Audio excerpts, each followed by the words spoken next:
El Renacimiento no fue únicamente una era de esplendor artístico y científico, fue, ante todo, un periodo de profunda agitación espiritual e intelectual.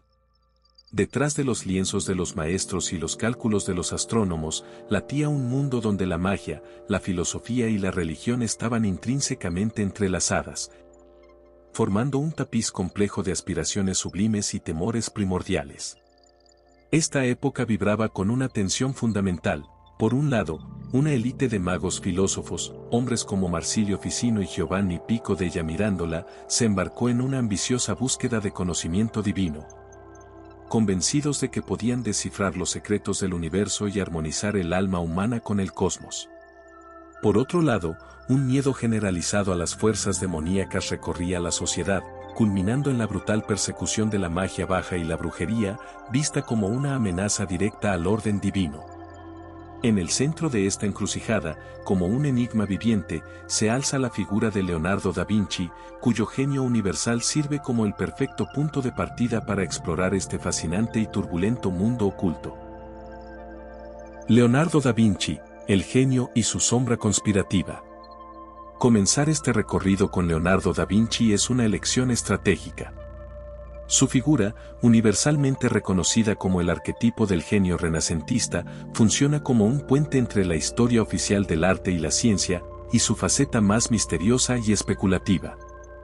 Las numerosas teorías que lo rodean, desde códigos cifrados en sus obras maestras hasta su supuesta pertenencia a sociedades secretas, la búsqueda de un conocimiento no convencional, la creencia en un saber oculto transmitido a través de símbolos y la fascinación por las agencias que operan entre bastidores de la historia. Los enigmas de la Gioconda. Ninguna obra de arte ha generado un aura de misterio tan perdurable como la Mona Lisa. Más allá de su enigmática sonrisa, las teorías conspirativas que la rodean sugieren que la pintura es un complejo artefacto de significados ocultos. Basándose en diversas interpretaciones, dos teorías principales destacan. El autorretrato andrógino. Esta teoría postula que el cuadro no es el retrato de una mujer, sino un autorretrato del propio Da Vinci. Según esta visión, la figura representa la mezcla perfecta entre hombre y mujer, tanto en un plano físico como espiritual. Leonardo, a través de la pintura, se habría representado a sí mismo como un ser andrógino, encarnando un ideal de totalidad y equilibrio. El código en los ojos, un examen minucioso de la pintura, según algunos investigadores, revela la presencia de letras y símbolos microscópicos. En el ojo izquierdo se han identificado las letras LV, que podrían ser las iniciales del artista. En el derecho, aparecen las letras CE o CB. Además, se han encontrado otros símbolos y números en distintas zonas del lienzo, como un oculto 72. Estas marcas han alimentado la especulación de que no se trata de una simple firma, sino de un código deliberado que podría señalar una ubicación geográfica precisa, un mensaje cifrado a la espera de ser descifrado. Vínculos con sociedades secretas y orígenes extravagantes. La fascinación por el conocimiento de Leonardo ha llevado a vincularlo con diversas tradiciones esotéricas y sociedades secretas, algunas históricas y otras popularizadas por la ficción moderna. Priorato de Sion, popularizada por la novela El Código da Vinci, esta teoría sugiere que Leonardo fue un gran maestre del Priorato de Sion, una sociedad secreta dedicada a proteger el linaje de Jesús, supuestamente perpetuado a través de un hijo con María Magdalena. Aunque la existencia histórica de esta sociedad, particularmente en la forma popularizada por la ficción moderna, es objeto de debate, la idea de que Leonardo pertenecía a una hermandad de este tipo ya circulaba en su propia época. María Magdalena en la Última Cena, una de las interpretaciones más controvertidas de su obra se centra en el famoso fresco de la Última Cena. La teoría sostiene que la figura sentada a la derecha de Jesús no es el apóstol Juan, sino María Magdalena. Esta representación subvertiría la narrativa tradicional, otorgando a Magdalena un lugar de preeminencia y sugiriendo una relación íntima con Jesús, una pista oculta a plena vista. El origen extraterrestre, la teoría más extravagante postula que el genio sobrehumano de Leonardo no era de este mundo. Se especula que pudo haber sido un extraterrestre o el hijo de un alienígena y una mujer terrestre. Desde esta perspectiva, su obra, y en especial la Gioconda, no sería solo arte, sino un compendio de códigos y pistas que demostrarían su origen no humano.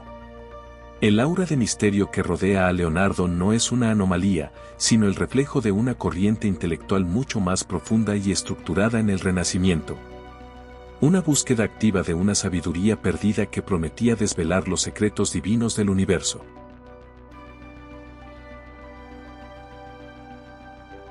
La cábala cristiana, el poder oculto de la palabra. Paralelamente al hermetismo, los intelectuales cristianos se sintieron profundamente atraídos por la cábala, la tradición mística y esotérica del judaísmo. Originalmente enfocada en desvelar el sentido oculto de las escrituras, los humanistas renacentistas vieron en ella una poderosa herramienta para sus propios fines teológicos. Liderados por figuras como Giovanni Pico della Mirandola, los cabalistas cristianos reinterpretaron esta tradición judía, convencidos de que sus misterios confirmaban los dogmas centrales del cristianismo, como la Trinidad y la divinidad de Cristo. El lenguaje hebreo adquirió un estatus sagrado. Se creía que, como lengua de la creación, cada una de sus letras y su valor numérico correspondiente encerraban un poder místico. Para los cabalistas cristianos, dominar el hebreo y sus técnicas interpretativas, como la gematría, era la clave no solo para desvelar los secretos del universo, sino para demostrar que el cristianismo era la culminación de todas las sabidurías antiguas. A partir de estas dos grandes corrientes, el hermetismo y la cábala, dos arquitectos intelectuales construirían un sofisticado sistema filosófico mágico que definiría el rostro oculto del Renacimiento. Marsilio Ficino y Giovanni Pico della Mirandola. Mientras Ficino se enfocaría en alinear el alma individual con las fuerzas cósmicas a través de la magia astral, Pico buscaría una síntesis aún más audaz, otorgando al hombre un poder casi divino a través de la palabra y el libre albedrío. Los magos filósofos de Florencia, Ficino y Pico. Bajo el mecenazgo de la familia Médicis, la Academia Platónica de Florencia se convirtió en el epicentro de una nueva y audaz síntesis de filosofía, magia y religión. Sus figuras más prominentes, Marsilio Ficino y Giovanni Pico della Mirandola, se embarcaron en el ambicioso proyecto de unificar todo el saber humano bajo una pía filosofía pía, donde el conocimiento de la naturaleza y la manipulación de sus fuerzas ocultas eran vías legítimas para la ascensión del alma hacia Dios. Marsilio Ficino, magia astral y la medicina del alma. La filosofía mágico-natural de Marsilio Ficino se fundamenta en una visión jerárquica y animada del universo, donde cada parte está conectada por un flujo constante de energía espiritual. El universo jerárquico, Ficino organizó la realidad en 5 niveles ontológicos, con el alma humana ocupando una posición central y mediadora. Nivel características principales. Dios unidad pura, inmovilidad, acto puro, verdad en sí misma. Ángeles, mente, multiplicidad, inmovilidad, acto y potencia dependientes de la verdad. Alma unidad y multiplicidad, movilidad en el actuar e inmutabilidad en esencia. Mediadora entre lo espiritual y lo corporal. Cualidades multiplicidad, movilidad, formas que otorgan atributos a la materia. Materia máxima multiplicidad, movilidad pasiva, potencia pura. El spiritus mundi y la magia natural, Ficino conceptualizó el spiritus como un vapor sutil, un vehículo que conecta el alma con el cuerpo. A nivel cósmico, el spiritus mundi es el medio a través del cual los astros ejercen su influencia sobre el mundo terrenal. Su magia natural no era una invocación de demonios, sino una medicina del alma, un arte para alinear el espíritu individual con las emanaciones benéficas del cosmos a través de talismanes astrológicos, música, colores, perfumes e imágenes cuidadosamente seleccionadas. Los planetas y la melancolía. Ficino creía que los planetas influían directamente en el temperamento humano. Júpiter y el Sol eran fuentes de influencias positivas, mientras que Saturno estaba asociado con la melancolía. Sin embargo, Ficino transformó radicalmente esta concepción. En lugar de ser una aflicción, la melancolía saturnina se convirtió en el signo distintivo del genio, la marca del filósofo, el artista y el erudito. cuya profundidad contemplativa los apartaba de lo mundano para acercarlos a la verdad divina. Con esta revalorización, Ficino no solo ofrece un consuelo a los eruditos, sino que forja el arquetipo del genio melancólico, una figura que dominará el imaginario artístico occidental durante siglos. Copula Mundi y el furor divino, para Ficino, la fuerza que mantiene unido este universo interconectado es Eros, amor, al que llamó Copula Mundi, el lazo del mundo. El alma humana, impulsada por este amor hacia la belleza divina, puede alcanzar un estado de inspiración estática conocido como furor divino. En este trance, el alma se libera temporalmente del cuerpo y asciende a través de las esferas celestiales, obteniendo un conocimiento directo de lo divino. Giovanni Pico della Mirandola, el príncipe de la Concordia. Giovanni Pico della Mirandola compartió el proyecto de Ficino, pero llevó sus implicaciones a extremos aún más radicales, enfatizando la libertad humana y ampliando el arsenal de la magia natural. La dignidad del hombre, en su célebre oración sobre la dignidad del hombre, Pico presentó una idea revolucionaria. A diferencia de Ficino, que situaba al hombre en un punto fijo de la jerarquía cósmica, Pico lo colocó fuera de ella. Según su mito de la creación, Dios dotó al hombre de una naturaleza indefinida y de la libertad de forjar su propio destino. El ser humano es un camaleón, capaz de ascender a la divinidad de los ángeles o descender a la brutalidad de las bestias según el uso que haga de su libre albedrío. La síntesis del saber, su ambición intelectual se materializó en las 900 tesis, un compendio de proposiciones extraídas de todas las filosofías y religiones conocidas.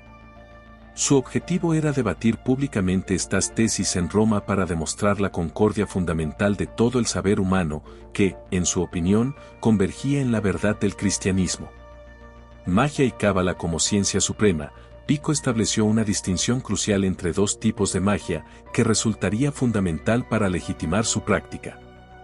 Goetheya, la magia demoníaca, basada en pactos con espíritus malignos, a la que calificó de execrable y monstruosa. Magia, magia natural la que él defendía, definida como la consumación absoluta de la filosofía natural. Para Pico, esta magia superior, aunque poderosa, era ineficaz si no se complementaba con la cábala. La cábala proporcionaba el lenguaje divino, las palabras sagradas y los nombres de Dios, necesario para operar eficazmente sobre la naturaleza y ascender a los niveles más altos del conocimiento. El ataque a la astrología. A pesar de su interés por la magia, Pico atacó frontalmente la astrología determinista. Argumentaba que, si bien los astros podían ejercer una influencia, ésta no podía coartar el libre albedrío del hombre. Someter la dignidad humana al dictado de las estrellas era, para él, una contradicción inaceptable con el don divino de la libertad. Mientras la élite florentina debatía sobre la dignidad del hombre y el poder de la palabra divina, la percepción popular de la magia era mucho más oscura y terrenal, lo que desencadenó una de las paradojas más brutales de la época. La sombra del Renacimiento, la Casa de Brujas y el Malleus Maleficarum. El Renacimiento fue una época de profundas contradicciones. Mientras una élite intelectual exploraba la magia alta como una vía filosófica hacia el conocimiento divino, la sociedad en general se veía consumida por un pánico moral que condujo a la sistemática y brutal persecución de la magia baja. Este fenómeno se alimentó de las grandes crisis sociales del periodo, como la peste negra, que devastaron Europa y generaron una necesidad desesperada de encontrar un chivo expiatorio sobre el cual proyectar la angustia, el miedo y la culpa colectiva. Magia alta versus magia baja, una distinción mortal. La distinción entre dos tipos de magia no era meramente académica, tenía consecuencias de vida o muerte. La élite intelectual se esforzó por diferenciar su filosofía natural de las prácticas populares, creando una jerarquía de saberes que protegía a unos y condenaba a otros. Magia alta, culta, magia baja, popular. Practicantes, élites cultas, filósofos, clérigos, humanistas. Practicantes, vulgo, curanderas, parteras, basado en la tradición popular.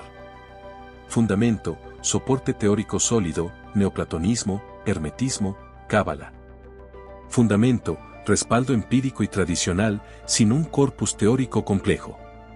Fines: conocimiento de Dios, ascensión espiritual, armonía cósmica. Fines: fines inmediatos y materiales, curación, adivinación, protección, maleficios.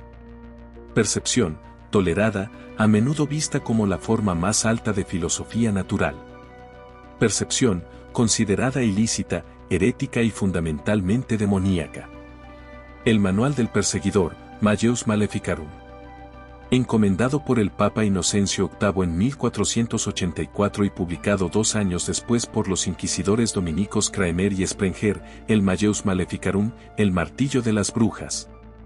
Se convirtió en el documento que codificó y legitimó la caza de brujas a gran escala. Su influencia fue devastadora, transformando la superstición local en una teología del terror sistemático. Propósito: su objetivo principal era perfilar la figura de la bruja como una amenaza existencial para la cristiandad y justificar, teológica y racionalmente, su exterminio. El tratado combatía enérgicamente la incredulidad sobre la existencia de las brujas, argumentando que dudar de ellas era en sí mismo una forma de herejía. La demonización de la mujer: el tratado está impregnado de una profunda misoginia.